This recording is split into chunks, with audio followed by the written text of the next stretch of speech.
ಆಕಾಶವಾಣಿ ಚೈತ್ರವನ ಲಕ್ಷ್ಮೀಶನ ಜೈಮಿನಿ ಭಾರತದ ಸಮಗ್ರ ವಾಚನ ವ್ಯಾಖ್ಯಾನ ಕಾರ್ಯಕ್ರಮ.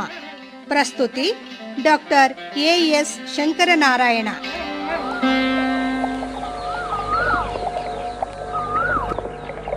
ಪ್ರಿಯ ಕೇಳಿದರೆ, ನಿಮಗೆಲ್ಲರಿಗೂ ನಮಸ್ಕಾರಗಳು ಹಾಗೂ ಚೈತ್ರವನ ಕಾರ್ಯಕ್ರಮಕ್ಕೆ ಆತ್ಮೀಯವಾದ ಸ್ವಾಗತ. ಇಂದಿನ ಚೈತ್ರವನ ಕಾರ್ಯಕ್ರಮದಲ್ಲಿ 24ನೆಯ ಸಂಧಿಯ ಕೆಲ ಪದ್ಯಗಳ ವಾಚನ ಹಾಗೂ ವ್ಯಾಖ್ಯಾನವನ್ನು ಕೇಳಲಿದ್ದೀರಿ. ವಾಚನ ಮಾಡಲಿದ್ದಾರೆ ಶ್ರೀಮತಿ ಉಮಾ ಭಟ್, ವ್ಯಾಖ್ಯಾನ ಮಾಡಲಿದ್ದಾರೆ ಶ್ರೀ ರಾಮಸುಬ್ರಾಯ ಶೇಠ್.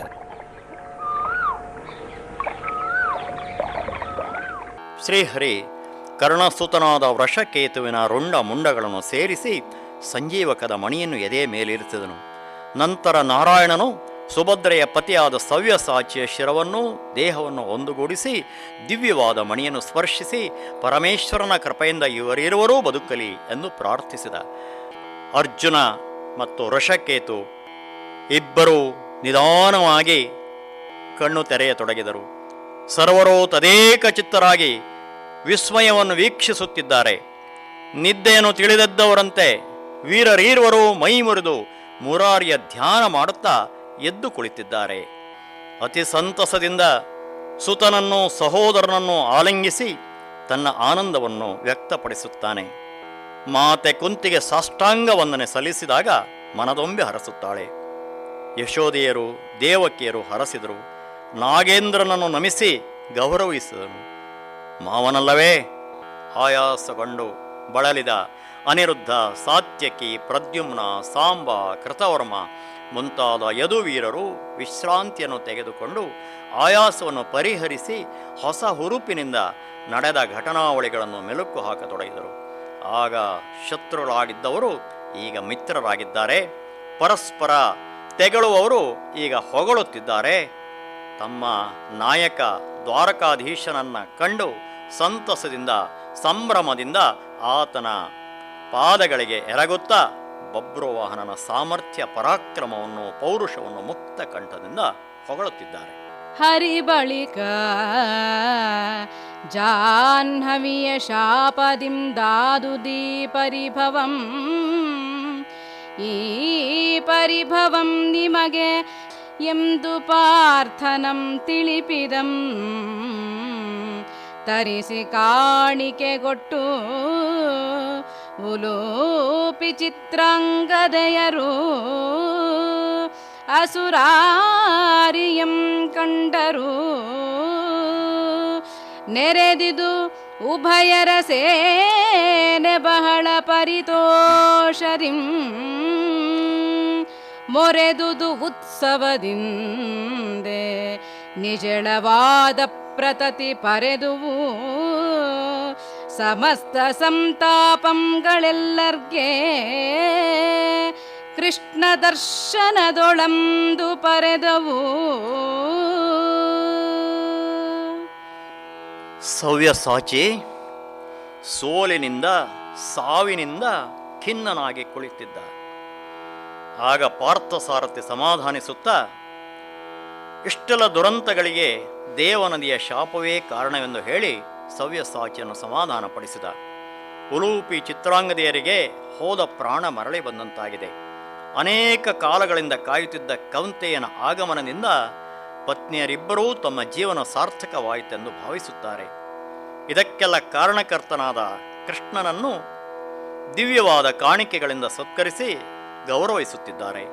ಉಭಯ ಸೈನ್ಯದಲ್ಲಿಯೂ ಸಂಭ್ರಮ, ಸಂತಸ. ಈಗ ಯಾರು ಯಾರಿಗೂ ವೈರಿಗಳಲ್ಲ, ಎಲ್ಲರೂ ಪಾಂಡವ ಪಕ್ಷದವರಾಗಿದ್ದಾರೆ. ಪಾರ್ಥಜಂ ಬಳಿಕ ಅನಿವರೆಲ್ಲರಂ ವಿನಯದಿಂ ಪ್ರಾರ್ಥಿಸಿದೊಡೆ, ಅಲ್ಲಿಂದೆ ಮಣಿಪುರಕ್ಕೆ ಬರಲಾಗಿ ತೀರ್ಥಸ್ವರೂಪನಃ ಕೃಷ್ಣನಂ ಶೇಷನಂ ಮಂಡಲಾಧೀಶರೆನಿಪ ಪಾರ್ಥಿವರನು ಅಳಿದೆದ್ದ ವಿಜಯನಂ ಕಂಡು ಅತಿಕೃತಾರ್ಥರಾದಪವೆಂಬ ಹರ್ಷದಿಂ ತಮ ತಮಗೆ ಸಾರ್ಥ ವೈಭವದಿಂದಲಂಕರಿಸಿ ನಗರಮಂ ನಿಖಿಲ ಜನಂ ಇದಿರ್ಗೊಂಡುದು. ಮಣಿಪುರದ ಅರಸನು ವಿನಯದಿಂದ ಸರ್ವರನ್ನೂ ಅರಮನೆಗೆ ಬರಬೇಕೆಂದು ವಿನಂತಿಸಿಕೊಂಡು ನಗರವೆಲ್ಲವನ್ನೂ ತಳಿರು ತೋರಣಗಳಿಂದ ಶೃಂಗಾರಗೊಳಿಸುವಂತೆ ಮಾಡುತ್ತಾನೆ. ತಮ್ಮ ನೆಚ್ಚಿನ ಅರಸನ ತಂದೆಯನ್ನು, ದೊಡ್ಡಪ್ಪನನ್ನು, ಅವರೆಲ್ಲರನ್ನೂ ಕಾಪಾಡುತ್ತಿರುವ ಪರಬ್ರಹ್ಮನಾದ ಶ್ರೀಕೃಷ್ಣನನ್ನು, ಬಂದಿರುವ ಯಾದವರನ್ನು, ಪಾಂಡವರನ್ನು ಕಂಡು ಮಣಿಪುರದ ಪ್ರಜೆಗಳೆಲ್ಲ ಪುಳಕಿತರಾಗಿದ್ದಾರೆ. ಪ್ರಥೆ ದೇವಕ್ಕೆ ಯಶೋದೆಯರನ್ನು ವಿಶೇಷ ಗೌರವದಿಂದ ಕಾಣುತ್ತಿದ್ದಾರೆ. ತಮಗೆ ವಿಶೇಷ ಬಲ ಬಂದಿತೆಂದು ಎಲ್ಲರೂ ಹರ್ಷಚಿತ್ತರಾಗಿದ್ದಾರೆ ಮಣಿಪುರದ ಪ್ರಜೆಗಳು. ತಳಿತ ಗುಡಿನಳ ಚೆಲ್ವಿನೋರಣದ ತೋರಣದ ಕಳಸ ಕನ್ನಡಿ ವಿಡಿದ ಕನ್ನೆಯರ ಮನ್ನೆಯರ ದಳದ ಪೊಡೆಪಿನ ಮೊರೆವ ಭೇರಿಗಳ ಭೂರಿಗಳ ಮೃದಂಗ ಧ್ವನಿಗಳ ತೊಳಗಿ ಬೆಳಗುವ ಲೋಚನಾಂತೆಯರ ಕಾಂತೆಯರ ಲಳಿಲುಳಿಯ ನರ್ತನದ ಕೋಪುಗಳ ರೂಪುಗಳ ತಳಿವ ಸೇಸೆಯ ಪೂಗಳೊತ್ತುಗಳ ಮುತ್ತುಗಳ ವಿಭವದಿಂ ಪೊಳಲ್ ಎಸೆದುದು. ಉಪಮಾಲೋಲನಾದ ಕವಿ ಮಣಿಪುರದ ವಾಸಿಗಳ ಸಂಭ್ರಮವನ್ನು ಅತ್ಯಂತ ಅಲಂಕಾರಿಕವಾಗಿ ವರ್ಣಿಸುತ್ತಿದ್ದಾನೆ. ಅನೇಕ ಕಾಲಗಳಿಂದ ಕಾಣದ ಬಂಧು ಬಳಗ ಸಂಬಂಧಿಕರನ್ನು ಕಂಡು ಪುಳಕಿತರಾಗಿದ್ದಾರೆ. ತಮ್ಮ ದೊರೆಯ ಬಗ್ಗೆ ಇರುವ ಗೌರವ ನೂರುಮಡಿಯಾಗುತ್ತದೆ. ನಾರಿಯರ ನೀರೆಯರ ಸಡಗರವಂತೂ ವರ್ಣಿಸಲು ಸಾಧ್ಯವೇ ಇಲ್ಲ. ಮದುವೆ ಮಂಟಪದ ಸಂಭ್ರಮಕ್ಕೆ ನೂರುಮಡಿಯಾದ ಸಂತಸ. ಒಂದೆಡೆ ನರ್ತನ, ಒಂದೆಡೆ ಕೀರ್ತನ, ಒಂದೆಡೆ ಸಂಗೀತ, ವೀಣೆಯ ಸುನಾದ, ಮೃದಂಗಗಳ ಇಂಚರ, ಬೇರೆ ಶಂಖಗಳ ತಾಡನ. ಕೊನೆಗೆ ಇದನ್ನು ವರ್ಣಿಸಲು ಪದ ಸಂಪತ್ತೇ ಸಾಲದೆಂಬಂತೆ ಕವಿ ಅಭಿಪ್ರಾಯ ಪಡುತ್ತಾನೆ. ಎಲ್ಲವೂ ಸುಖಾಂತ್ಯ. ಈ ಸಂಭ್ರಮದೊಳ್ ಎಸೆವ ನಗರದೊಳ್ನಡೆ ತಂದು ವಾಸುದೇವಾದಿಗಳ್ ಬಬ್ರುವಾಹನ ಸದನದ ಆ ಸಭೆಗೆ ವಿವಿಧೋಪಚಾರ ವಿಭವಂಗಳಂ ಕೈಕೊಳ್ಳುತ್ತೇ ಬಂದು ಪುಗಲು ಆ ಸವ್ಯಸಾಚಿಗೆ ನಿಜಾತ್ಮಜಂ ತನ್ನ ಸಿಂಹಾಸನವನಿತ್ತು ಅಖಿಲ ರಾಜ್ಯಮಂ ಕೊಟ್ಟು ಲಜ್ಜಾ ಸಮನ್ವಿತನಾಗಿ ಸುಮ್ಮನಿರಲು ಅರ್ಜುನಂ ಮಾತಾಡದೆ ಇರುತ್ತಿದ್ದನು. ರಾಜ ಮರ್ಯಾದೆ ವಿವರಿಸಬೇಕೇ? ಬಬ್ರುವಾಹನನ ಸಂಭ್ರಮ ಮುಗಿಲು ಮುಟ್ಟಿದೆ. ತಂದೆ ಎದುರು ತನ್ನ ಸಾಮರ್ಥ್ಯದ ಪ್ರದರ್ಶನ ಮಾಡಿದ್ದಾಯಿತು. ಈಗ ವೈಭವದ ಸುಭಿಕ್ಷೆಯ ಶ್ರೇಷ್ಠ ಆಡಳಿತೆಯ ದರ್ಶನ ಮಾಡಿಸುತ್ತಾನೆ. ರಾಜ್ಯದ ಉನ್ನತಿಯನ್ನು ಇನ್ನೋರ್ವ ಅರಸರು ಕಂಡು ಪ್ರಶಂಸಿಸಿದರೆ ತಮ್ಮ ಶ್ರಮ ಸಾರ್ಥಕವೆಂದು ತಿಳಿಯುವವರು, ಆಳುವವರು. ದ್ವಾರಕಾಧೀಶ ದಯಮಾಡಿಸಿದ್ದಾನೆ, ಕೇಳಬೇಕೇ? ಅವರನ್ನು ಅತ್ಯಂತ ಸಡಗರದಿಂದ ಉಪಚರಿಸಿದನು. ಗುರುವಿನಿಂದ ಶಿಷ್ಯನು, ಪಿತನಿಂದ ಸುತನು ಪ್ರಶಂಸೆಯನ್ನು ಅಪೇಕ್ಷಿಸುವುದು ತಪ್ಪಲ್ಲ. ಅಂತೆ ಅರ್ಜುನನಿಗೆ ಸಿಂಹಾಸನದ ಮೇಲೆ ಕುಳಿತುಕೊಳ್ಳಲು ವಿನಂತಿಸಿ ಸಕಲ ರಾಜ್ಯ ಕೋಶಗಳನ್ನು ತಾನು ಸ್ವೀಕರಿಸಬೇಕೆಂದು ವಿನಯಪೂರ್ವಕವಾಗಿ ವಿಜಯನನ್ನು ಬೇಡಿಕೊಳ್ಳುತ್ತಾನೆ. ತಾನು ತಪ್ಪೆಸಗಿದನೆಂಬ ಪಾಪ ಪ್ರಜ್ಞೆಯೂ ಕಾಡುತ್ತಿದೆ. ಕ್ಷಮಿಸಲು ಕೇಳಿಕೊಳ್ಳುತ್ತಾನೆ. ರಾಯ ಕೇಳು ಅರ್ಜುನಂ ಖಿನ್ನನಾಗಿರೆ ಕಂಡು ವಾಯುಸುತ ಶೇಷಾದಿಗಳ್ ನುಡಿದರು ಎಲ್ಲಿಯುಂ ನೀನು ಅಜೇಯನ ಹೆದರೆಯೊಳು ಇಂದಾತ್ಮಜನ ದೆಸೆಯಿಂದೆ ನಿನಗೆ ಅಪಜಯಂ ಬಂದುದು ನೋಯಲೇತಕೆ ಬರಿದೆ ಮನ್ನಿಸು ಕುಮಾರನಂ ಪ್ರಿಯಮಾಗಿದೆ ಮಗನ ಮೇಲಿನ್ನುಂ ಅಕಟಕಟ ಅಪಾಯಂ ಇದು ಸುರ ನದಿಯ ಶಾಪದಿಂದಾಯ್ತು ಉಳಿದೆ ಕೃಷ್ಣ ಪ್ರಸಾದದಿಂದೆ ನೀನೆಂದು. ಮಧ್ಯಮ ಪಾಂಡವನು ಯಾವ ಪ್ರತಿಕ್ರಿಯೆಯನ್ನು ನೀಡದೆ ಮೌನವಾಗಿರುವುದನ್ನು ಕಂಡು ನಾಗೇಂದ್ರನು ಭೀಮನು ಹೇಳುತ್ತಾರೆ, ಎಲೈ ಕಿರೀಟಿ, ತ್ರೈಲೋಕ್ಯ ವೀರ, ನಿನಗೆಂದಾದರೂ ಅಪಜಯವಿದೆಯೇ? ಸುತನಿಂದ ಸೋತೆನೆಂಬ ಭ್ರಮೆ ಬೇಡ. ಇದಕ್ಕೆ ಬಲವಾದ ಕಾರಣವಿರುವುದು ನಿನಗೆ ತಿಳಿಯದೆ ಸುರನದಿ ಗಂಗೆಯ ಶಾಪ ಹುಸಿಯಾಗಬಹುದೇ? ನಿನ್ನ ಪುತ್ರ ನಿಮಿತ್ತ ಮಾತ್ರ ಶ್ರೀಕೃಷ್ಣನ ಕೃಪಾಕಟಾಕ್ಷದಿಂದ ಬದುಕಿದೆ, ಶಾಪ ವಿಮೋಚನೆಯಾಯಿತು, ವಿಜಯ ಪಡೆದೆ. ಪುತ್ರನು ಪಟ್ಟ ಪಶ್ಚಾತ್ತಾಪದ ಅರಿವು ನಿನಗೆಲ್ಲವೇ? ವಿಧಿಲಿಖಿತವನ್ನು ಯಾರಿಂದಲೂ ತಪ್ಪಿಸಲು ಸಾಧ್ಯವಿಲ್ಲ. ಕಾರ್ಯಗಳಿಗೆಲ್ಲ ಕಾರಣವಿರುತ್ತದೆ. ಸುತನನ್ನು ಮನ್ನಿಸಿ ಆತ ನೀಡಿದ ಸುವಸ್ತುಗಳನ್ನು ಸ್ವೀಕರಿಸು ಎಂದು ಆಗ್ರಹಪೂರ್ವಕವಾಗಿ ಒತ್ತಾಯಿಸಿದರು. ಅರಸಿಯರು ಉಲೋಪಿ ಚಿತ್ರಾಂಗದೆಯರು ಇವರನ್ನು ಆದರಿಸದೆ ನಿಜಾತ್ಮಜಂ ಬಭ್ರುವಾಹನನು ಇವನ ಸಿರಿಯ ನಂಗೀಕರಿಸದು ಈತನಂ ಮನ್ನಿಸದೆ ಫಲುಗುಣನು ಇದೇಕೆ ಬರಿದೆ ಮರುಳಾದ ನಕಟ ನೀಂಪೇಳಲಿಲ್ಲವೇ ಚಕ್ರಧರ ನಿನ್ನ ಮೈದು ನಂಗೆಂದು ಪವನಜ ಫಣೀಶ್ವರ ಹಂಸಕೇತು ದೇವಕಿ ಕುಂತಿ ವರ ಯಶೋದಾದಿಗಳ್ ಪೇಳ್ದರಂದು. ಕಿರಿಯರು ದಾರಿ ತಪ್ಪಿದಾಗ ಹಿರಿಯರು ಬುದ್ಧಿವಾದವನ್ನು ಹೇಳಲೇಬೇಕು. ಅಣ್ಣ ಪವನಜ, ಮಾವ ಫಣೀಶ್ವರ ಇವರಿಬ್ಬರೂ ಅರ್ಜುನನ ಅನಾಸಕ್ತಿಯನ್ನು, ಅನಾದರವನ್ನು, ನಡತೆಯನ್ನು ಕಂಡು ಹೇಳುತ್ತಾರೆ, ಎಲೈ ಧನಂಜಯ, ನೀನು ವಿವೇಚನೆಯುಳ್ಳವನು. ಎಷ್ಟೋ ಕಾಲಗಳಿಂದ ನಿನ್ನ ದರುಶನ ಭಾಗ್ಯ ಪಡೆಯಲು ನಿನ್ನ ಧರ್ಮಪತ್ನಿಯರಾದ ಉಲೂಚಿ ಚಿತ್ರಾಂಗದೆಯರು ತಪಸ್ಸನ್ನು ಮಾಡುತ್ತಿದ್ದಾರೆ. ಸಾಧ್ವಿ ಸತಿ ಚಿತ್ರಾಂಗದೆ ಸುತನನ್ನು ಅತ್ಯಂತ ಉನ್ನತ ಮಾರ್ಗದಲ್ಲಿ ಬೆಳೆಸಿದ್ದಾಳೆ. ಮಾತೆಯರ ಮಹತ್ವವನ್ನು ಅರಿಯಬೇಕು. ಈ ಸಾಧ್ವಿಯರಿಂದ ಅರಸರು ಯಾವ ರೀತಿ ಆಡಳಿತವನ್ನು ಮಾಡಬೇಕೆಂಬುದನ್ನು ಮಣಿಪುರದರಸು ಬಬ್ರುವಾಹನ ತೋರಿಸಿಕೊಟ್ಟಿದ್ದಾನೆ. ಅಷ್ಟಕ್ಕೂ ದುಡುಕಿ ಶಸ್ತ್ರವನ್ನು ತುಡುಕಿದವರಾರು? ಯುದ್ಧದ ಸಿದ್ಧತೆಯನ್ನು ಮಾಡಿದವರಾರು? ಇಂತಹ ಪತಿವ್ರತೆಯರನ್ನು, 3 ಲೋಕದ ವೀರ ಪುತ್ರರನ್ನು ಪಡೆಯಬೇಕಾದರೆ ಪೂರ್ವಜನ್ಮದ ಪುಣ್ಯ ಬೇಕು ಪಾರ್ಥ. ಸತಿ ಸುತರನ್ನು ಸಂಭಾಳಿಸು. ನೀನಾದರೂ ನಿನ್ನ ಭಾವನೆಗೆ ಬುದ್ಧಿ ಹೇಳಬಾರದೆ ಎಂದು ಎಲ್ಲರೂ ಶ್ರೀಹರಿಯನ್ನು ಕೇಳಿದರು. ಲಜ್ಜಿಸಿದನಾ ಬಭ್ರುವಾಹನಂ ಬಳಿಕ ತನ್ನುಜ್ಜಗವನೆಲ್ಲರೂ ಕೇಳುವುದು ಈ ರಾಜ್ಯಮಂ ಮಜ್ಜನಕನಂಗ್ರಿಗೊಪ್ಪಿಸಿ ನಿಜ ಶರೀರಮಂ ಕೆಡಹಿ ತುಹಿನಾಚಲದೊಳು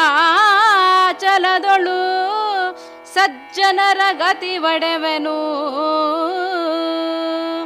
ಅಲ್ಲದೊಡೆ ಗುರುಧರ್ಮ ಕೃಜ್ಜನಾರ್ಧನ ಭಕ್ತನು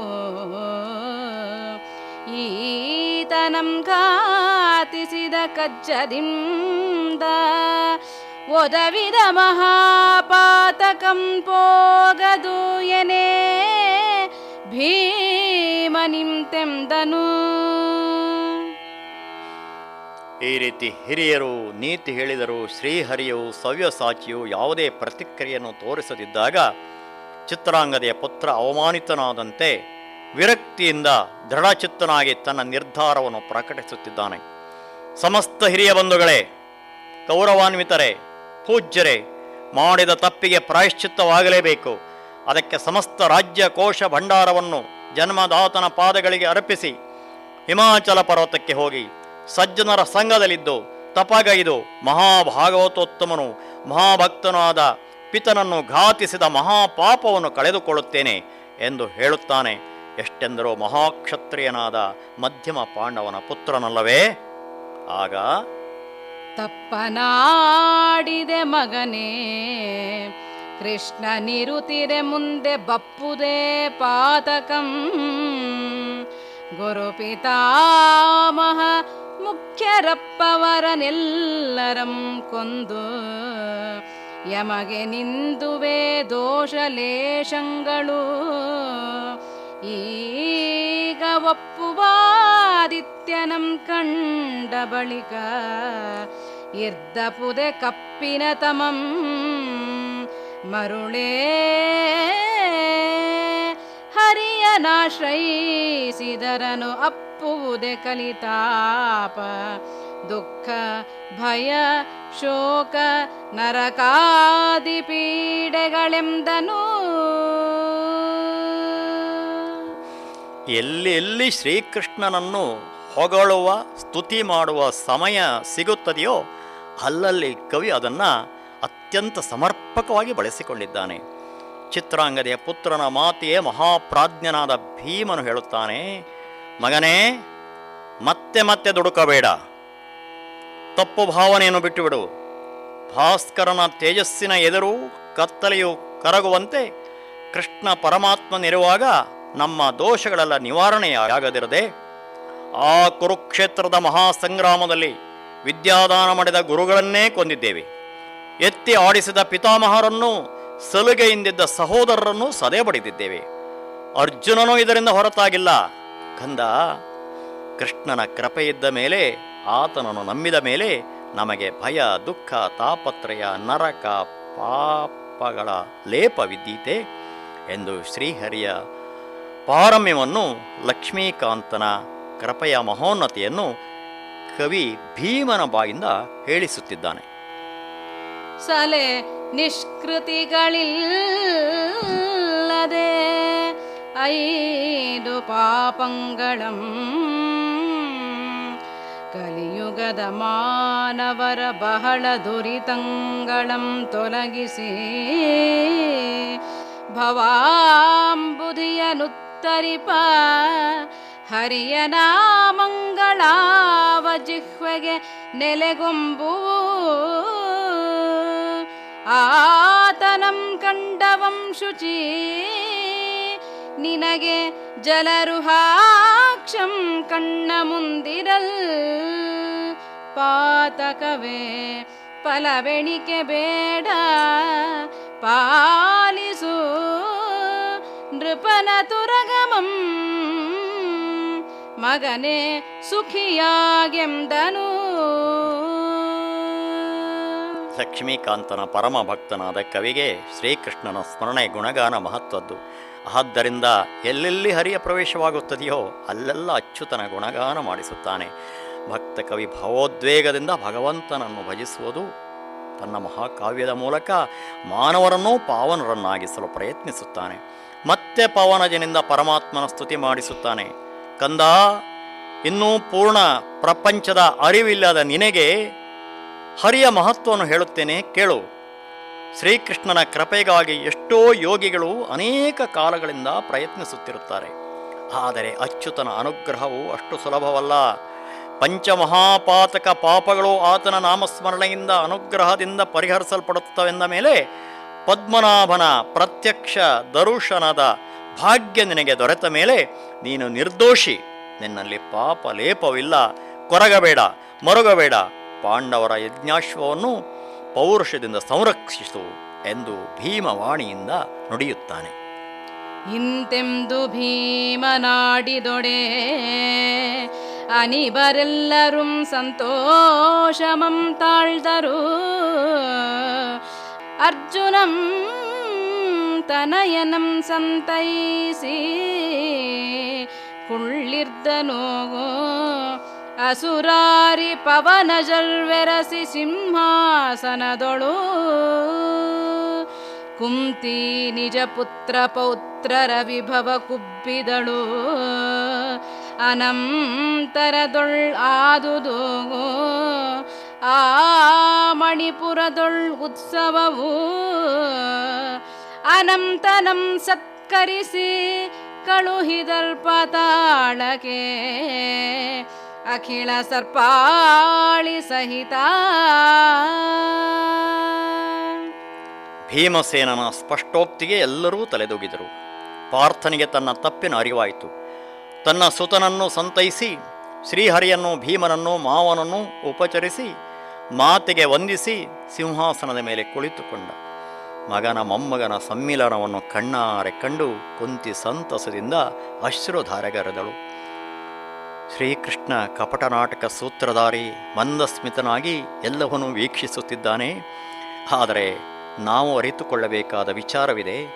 ಹರಿಯನ್ನು ಕರೆದುಕೊಳ್ಳಬೇಕೆಂದು ಸುತನು ಎಷ್ಟೇ ಆಗ್ರಹಿಸಿದರೂ ಅರ್ಜುನನು ಎದುರಾಳಿಯನ್ನು ಹಗುರವಾಗಿ ಕಾಣುತ್ತಾನೆ. ಇದು ನಮ್ಮೆಲ್ಲರಿಗೆ ಎಚ್ಚರಿಕೆಯ ಗಂಟೆ. ಕೆಲವೊಮ್ಮೆ ಪ್ರಾಜ್ಞರಾದವರು ದುಡುಕಿ ಕೆಡುಕನ್ನು ಆಹ್ವಾನಿಸುತ್ತಾರೆ.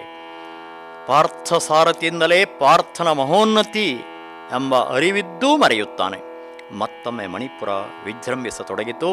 ನಾಗೇಂದ್ರನು ನಾಗದೇವತೆಗಳನ್ನು ಅತ್ಯಂತ ಗೌರವ ಆದರಗಳಿಂದ ಬೀಳ್ಕೊಟ್ಟರು. ಸತ್ಯಭಾಮಾಕಾಂತ ಭೀಮ ನರ ಮನ್ಮಥ ಆದಿತ್ಯ ಭವಸುತ ಕುಂತಿ ದೇವಕಿ ಯಶೋದಯರನು ಅತ್ಯಂತ ಹರ್ಷದೊಳು ಉಲೂಪಿ ಚಿತ್ರಾಂಗದೆಯರು ಆದರಿಸೆ ನೃಪಗ್ರಹದೊಳು ನಿತ್ಯ ಕೃತ್ಯದ ವಿವಿಧ ಭೋಗ ವಿಭವಂಗಳಿಂ ನೃತ್ಯ ಗೀತಂಗಳ ವಿಲಾಸಗೋಷ್ಠಿಗಳಿಂದೆ ಪ್ರತ್ಯೇಕಮೆಲ್ಲರೂ ಸಂತುಷ್ಟರಾಗಿರ್ದರೈ 5 ದಿನಂ ಆ ಪುರದೊಳು ಸಂತುಷ್ಟರಾಗಿರ್ದರೈ. ಸತತ ಪರಿಶ್ರಮಕ್ಕೆ ವಿಶ್ರಾಂತಿ ಅತ್ಯಂತ ಅಗತ್ಯ. ಈ ಹೋರಾಟದ, ಈ ತುಮುಲದ, ಈ ದುಗುಡದ, ಸಂಶಯದ ಪರಿಸಮಾಪ್ತಿಯಾದ ಮೇಲೆ ಎಲ್ಲರೂ ಸಂತಸಭರಿತರಾಗಿದ್ದಾರೆ, ಪ್ರಸನ್ನ ಚಿತ್ತರಾಗಿದ್ದಾರೆ. ಅರಮನೆಯ ವಾತಾವರಣವು ಅತ್ಯಂತ ಹರ್ಷದಿಂದ ಕೂಡಿದೆ. ಅಲ್ಲಲ್ಲಿ ನರ್ತನ, ಕೀರ್ತನ, ಸತ್ಸಂಗ ಇವುಗಳಿಂದ ಪ್ರಜೆಗಳು ಸಂತುಷ್ಟರಾಗಿದ್ದಾರೆ. ಚಿತ್ರಾಂಗದೆ ಉಲೂಪಿಯರ ಸಂತಸ ಸಡಗರ ವಿವರಿಸಲು ಪದಗಳು ಸಾಲವು. 5 ದಿನಗಳವರೆಗೆ ಸಂತಸದ ಸಮಾರಂಭ ಮಣಿಪುರದಲ್ಲಿ ಜರುಗುತ್ತಲಿದೆ. ದಿವಸ ಮೈದರ ಮೇಲೆ ಚಿಂತಿ ಪಂಕಜಪುರದೊಳು ಅವನೀಶನೆಂದು ಅಲ್ಲಿ ಕೂಡಿದ ಸುವಸ್ತುಗಳ ನಿವಹಮಂ ಕುಂತಿ ಚಿತ್ರಾಂಗದೆ ಫಣೀಂದ್ರಸುತೆ ದೇವಕಿ ಯಶೋದೆಯರನು ಪವನಜನೊಡನೆ ಹಸ್ತಿನವತಿಗೆ ಕಳುಹಿ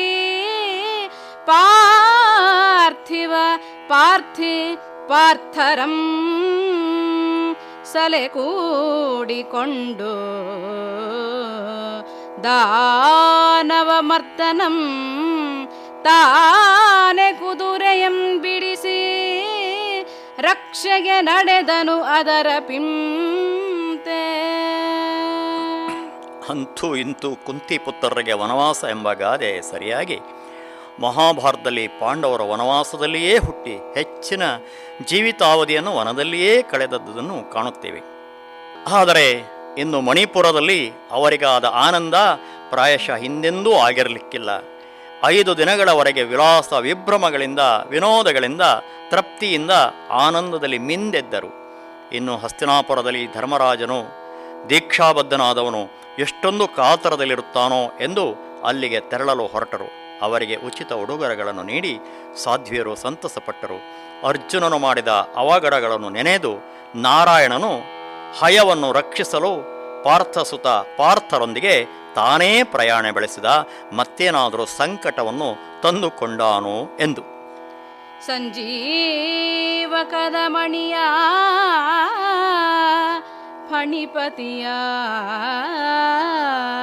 ಕೃಷ್ಣನ ಧನಂಜಯನ ಪುಣ್ಯ ಪ್ರಸಂಗದಿಂದ ಅಪಮೃತ್ಯು ನಂಜು ದುಷ್ಕೃತಿ ಶತ್ರುಪೀಡೆಯೊಳ್ ಪೊರ್ದುವೆಂಬಿ ಮಹಾಮಹಿಮೆಯಿಂದೆ ರಂಜಿಪ ಈ ಕಥೆಗೆಳ್ದೊಡೆ ಆಯುರಾರೋಗ್ಯ ಮತಿ ಮಂಜುಳ ಸುಕೀರ್ತಿ ಸುಖ ಸಂಪತ್ಗಳತ್ರ ಸುತ ಸಂಜಾತ ಹರಿಭಕ್ತಿ ಸಮನಿಪುದು ದೇವಪುರ ಲಕ್ಷ್ಮೀಶನಗ್ನೆಯಿಂದೆ ಸಂಜಾತ ಹರಿಭಕ್ತಿ ಸಮನಿಪುದು ಯತ್ರ ಯೋಗೇಶ್ವರ ಕೃಷ್ಣೋ ಯತ್ರ ಪಾರ್ಥೋ ಧನೋದ್ಧರ ತತ್ರ ಶ್ರೀ ವಿಜಯೋರ್ಭೂತಿ ಎಂಬಂತೆ ಪಾರ್ಥನ ಮತ್ತು ಪಾರ್ಥಸಾರಥಿಯರು ಇರುವೆಡೆ ಸಕಲ ಸಂಪತ್ತು ಸುಭಿಕ್ಷೆ ಸುರಕ್ಷೆ ಸಂಪನ್ನವಾಗಿರುತ್ತದೆಂದ ಮೇಲೆ ಸಾಕ್ಷಾತ್ ಆದಿಶೇಷನೇ ಸಂಜೀವಕದ ಮಣಿಯೊಂದಿಗೆ ಉಪಸ್ಥಿತನಿದ್ದಾನೆಂದ ಮೇಲೆ ಆ ಸಂದರ್ಭದ ಸ್ಥಳದ ಮಹತ್ವವನ್ನು ವ್ಯಾಖ್ಯಾನಿಸಲು ಸಾಧ್ಯವೇ? ಅದರಲ್ಲೂ ಸಂತಾನಕ್ಕೆ ಅಧಿದೈವ ಸರ್ಪರಾಜನೆಂಬ ನಂಬಿಕೆ ಇರುವಾಗ. ಹಾಗಾಗಿ ಲಕ್ಷ್ಮೀಶನು ಈ ಮಹಾಕಾವ್ಯ ಹೇಳಿಸಿದ ಪುಣ್ಯ ಫಲಶ್ರುತಿಯನ್ನು ವಿಸ್ತಾರವಾಗಿ ಹೇಳುತ್ತಾ ಅಂಥವರಿಗೆ ದುರ್ಮರಣವಿಲ್ಲ, ಚಿಂತೆ ಶೋಕಗಳಿಲ್ಲ, ಪಾಪ ಭಯವಿಲ್ಲ, ದಾರಿದ್ರ್ಯವಿಲ್ಲ, ಶತ್ರು ಭಯವಿಲ್ಲ, ಸದಾ ಸುಭಿಕ್ಷೆ, ಸತ್ಸಂತಾನ, ಸುರಕ್ಷೆ, ಸುಕೃತಿ, ಸುಖ ಶಾಂತಿ ಲಭಿಸುತ್ತದೆಂದು ಅನನ್ಯ ಭಾವದಿಂದ ಭವನಿವಾರಕ ಭಾಗವತೋತ್ತಮನನ್ನು ಲಕ್ಷ್ಮೀಶ ಸ್ಮರಿಸುತ್ತಿದ್ದಾನೆ.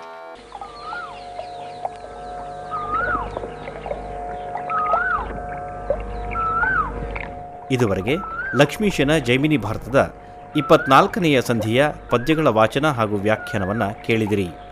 ವಾಚನ ಮಾಡಿದವರು ಶ್ರೀಮತಿ ಉಮಾ ಭಟ್, ವ್ಯಾಖ್ಯಾನ ಮಾಡಿದವರು ಶ್ರೀ ರಾಮಸುಬ್ರಾಯ ಶೇಠ್. ಚೈತ್ರವನ ಕೇಳಿದ್ರಿ. ಕಾರ್ಯಕ್ರಮದ ಪ್ರಸ್ತುತಿ ಡಾಕ್ಟರ್ ಎಎಸ್ ಶಂಕರನಾರಾಯಣ. ನಿರ್ಮಾಣ ನೆರವು ಸಂಜೀವ ಆರ್ ನಾಮಣ್ಣವರ್. ಇದು ಇಂದಿನ ಚೈತ್ರವನ. ಈ ಕಾರ್ಯಕ್ರಮ ಆಕಾಶವಾಣಿ ಭದ್ರಾವತಿ ಕೇಂದ್ರದ ಕೊಡುಗೆ.